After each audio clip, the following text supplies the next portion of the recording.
राहु की सबसे खतरनाक चाल। अब जो मतलब ये मैंने ऐसे बोला, लेकिन इसको आप ये ना समझें कि राहु कोई व्यक्ति है, कोई भूत प्रेत है, वो चाल चल रहा है।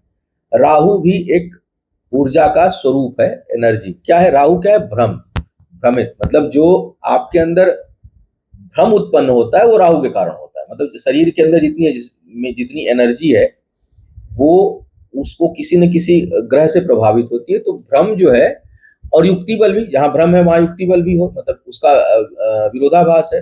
कभी कभी जरूरत से ज्यादा युक्ति बल हो जाती है, इतनी युक्ति बल रहती है कि हम इतना प्रयोग करने लगते हैं। तो आप देखेंगे जितने रिसर्चर होंगे उनका राहु बड़ा मजबूत होता है, क्योंकि वो खूब प्रयोग करते हैं और फिर उसमें सफलता मिलती है, और बड़ी अच्छी मिलती है, क्योंकि युक्ति बल देता है। लेकिन एक बड़ी समस्या है राहु के साथ। मैंने मेरा यही काम है ज्योतिष का, और मैं पूरा समय इसमें देता हूँ। तो मैंने राहु में जो अनुभव हुआ मुझे इतने लंबे समय से, कि राहु से संबंधित उपाय करना सबसे कठिन है।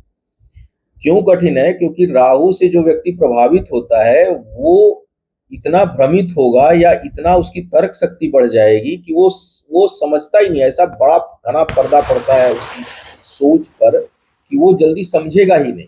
और उपाय जो है वो मल्टी डायमेंशनल होते हैं, किसी एक चीज से तो होगा नहीं। जैसे मान लीजिए, यहाँ पर एक उदाहरण दूंगा। सपोज करिए आपको फीवर हो गया, तो फीवर में सिर्फ पैरासीटामॉल तो नहीं खाने से काम बनता है। पैरासीटामॉल के साथ साथ आपको जो चिकित्सक है वो ये भी कहेंगे कि भाई ठंडे से बचिएगा, आइसक्रीम मत खाइएगा बुखार में, है अगर कहीं है तो धूप में मत जाइए, एलर्जी हो गई तो उससे बचिए। तो वो किस कारण है, जिस कारण से, उनसे परहेज बताएंगे।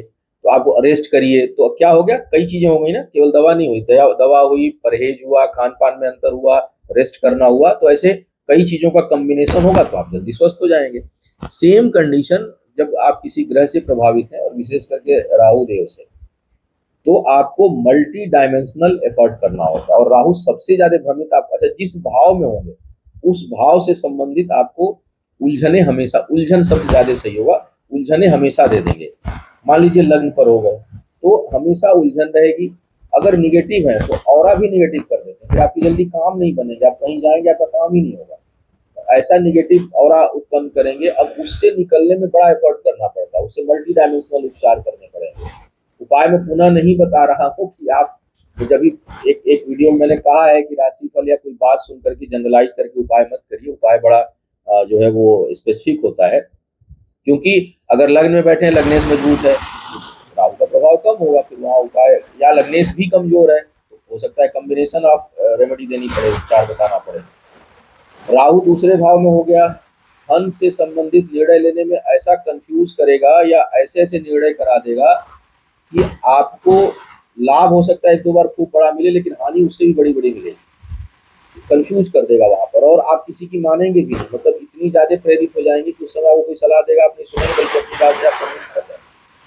पंचम में हो गया, शिक्षा, प्रतियोगिता, तमाम चीजों को लेकर भ्रम और उलझने पैदा कर देंगे। चतुर्थ में हो गए, कई बार राहु अगर उच्च के हैं या प्रभावशाली है तो बहुत बड़ा घर मकान भी आपको देंगे, बड़ी ख्याति भी देंगे, लेकिन वो पारिवारिक उलझनों में आपको हमेशा वहां से असंतुष्ट कर देंगे। तो ऐसे राहु का प्रभाव अगर हो, और डेंसिटी बढ़ जाएगी। अगर लग्नेश कमजोर हो, चंद्रमा कमजोर हो, बुद्ध ठीक ना हो, गुरु जो ज्ञान के ग्रह, कम्बिनेशन किससे बन रहा है राहु का, ये भी देखना पड़ता है कम्बिनेशन किससे बन रहा है, और वो ग्रह किस कंडीशन में।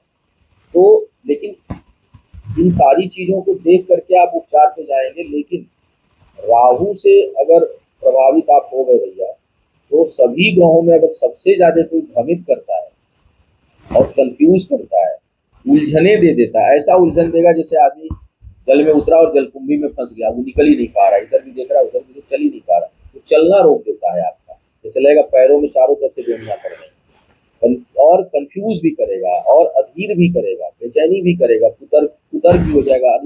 नींद नहीं आती लोगों को, स्ट्रेस लेवल एकदम से इंक्रीज हो जाएगा, और निगेटिव थॉट्स ज्यादा आएंगे। हालांकि इसमें भी कंडीशन है कि आपका लग्नेश कैसा है, आपका चंद्रमा कैसा है, आपका बुध कैसा है, आपका गुरु कैसा है, बहुत से कंडीशन है। पंचमेश कैसा है, अगर पंचम भाव का स्वामी कोई ग्रह है तो उसकी स्थिति क्या है, ये चीजें भी उसको प्रभावित करेंगी। तो अगर वो बहुत मजबूत है तो राहु का प्रभाव थोड़ा कम पड़ेगा, लेकिन अगर वो भी निगेटिव हो गए तो ये क्या होगा, डबल हो जाएगा। उसी समय अगर राहु और की दशा और अंतरदशा भी चल रही तो वो ट्रिपल इफेक्ट देगा। तो राहु एक ऐसा ग्रह है जो आपको जबरदस्त उलझनों में उलझा देता है, और साथ ही साथ यह मानसिक रूप से आपको एकदम जो है वो बेचैन कर देता है। तो राहु के अगर प्रभाव में है, या अगर आप राहु के प्रभाव में हैं या नहीं, ये निर्णय नहीं ले पा रहे हैं, लेकिन आपकी बेचैनी बहुत बढ़ी हुई है, उलझने बहुत बढ़ी हुई है, बार बार आपके निर्णय बहुत गलत हो रहे हैं, चाहे वो धन के मामले में हो, शिक्षा के मामले हो, व्यापार के मामले में हो, रिश्तों के मामले में हो, तो आपको समझना चाहिए कि इसका कारण कहीं राहु तो नहीं है, और अगर राहु है तो उसके साथ साथ कोई और ग्रह तो नहीं प्रभावित कर रहे हैं, और इसका सिस्टमेटिक उपाय क्या होगा। क्योंकि जो चीज लंबे समय तक परेशान करने वाली होती है, उसका जो निराकरण है वो एक दिन में नहीं होता। आपको उन चीजों को समझ करके और फिर लंबे समय तक जब आप उस पर प्रयोग करते हैं, तब जा करके आपको उस स्थिति में राहत मिलती है। अपना उदाहरण दे रहा हूँ, दूसरे भाव में राहु, धन की बचत से परेशान प्रारंभ में जीवन के, जब ज्योतिष का ज्ञान नहीं था, लेकिन जब ज्ञान हुआ, समझ आया ये दिक्कत है और उस पर हमने काम किया, तब जा करके ये चीज जो है वो नियंत्रित हुई बहुत हद तक। अभी भी कहीं कहीं छोटी मोटी गलती हो जाती है, लेकिन बहुत हद तक। हाँ, राहु सेकेंड हाउस में है, लेकिन वो बुध के साथ बैठ गए, और बुध मजबूत, तो तर्क शक्ति बढ़ा देंगे, अद्भुत तर्क शक्ति दे देंगे जो है, लेकिन वहीं पर वो आर्थिक मामलों में, बचत के मामले में बेचैन कर देते थे। तो अभी क्या हुआ कि जब आप जान गए, तो आपने उस पर नियंत्रण किया कि कैसे कैसे कंट्रोल हो सकता है, कौन कौन सी पूजा, क्या उपाय, कहाँ सावधानी, तब जा करके, और कौन सा काम करना और कौन सा काम नहीं करना। तो जब ये सारी चीजों का कॉम्बिनेशन बनाते हैं, तब जाके राहु पर कुछ हद तक, 100% तो कभी नहीं होगा, लेकिन बहुत हद तक उसके नकारात्मक प्रभावों को आप सप्रेस कर देते हैं, और जो अच्छे प्रभाव हैं वो और बढ़ेंगे। तो भैया राहु से थोड़ा बच के और संभल के, क्योंकि ये एकदम से ऐसा फंसा देता है कि जो है निकलना मुश्किल हो जाता है किसी भी